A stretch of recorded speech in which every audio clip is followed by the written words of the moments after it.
اپنی مصروفیت کا جائزہ لو، کیونکہ آپ کی مصروفیت گمراہ بھی ہو سکتی ہے اور آپ کی مصروفیت عبادت بھی ہو سکتی ہے۔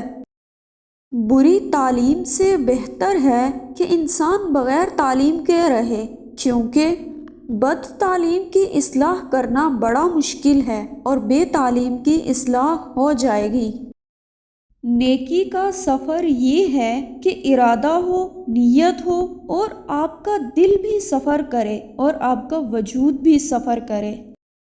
تعلق کو کسی کام کے لیے استعمال نہ کرو اور مشائخ کرام کے ساتھ تعلق دراصل خدا کے ساتھ تعلق کا ذریعہ ہونا چاہیے۔ وہ شخص جس نے اپنے سے زیادہ کسی کو ایسا دانا نہیں مانا کہ اس کی ہر بات کو بغیر تحقیق کیے ہوئے تسلیم کر لے، تو اس آدمی پر دانائی نازل نہیں ہو سکتی۔ جہاں تک ممکن ہو لوگوں کو سکون دو اور ان کے ساتھ نیکی اور خیر خواہی کرو، اس طرح تمہارا اپنا کام بن جائے گا۔ وہ لوگ جو بے مقصد زندہ رہتے ہیں ان کو موت ستاتی ہے، اور جو با مقصد رہتے ہیں ان کا موت کچھ نہیں کر سکتی۔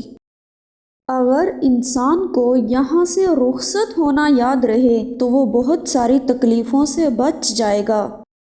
ویڈیو پسند آئے تو اسے شیئر کریں، لائک کریں اور چینل کو سبسکرائب کریں۔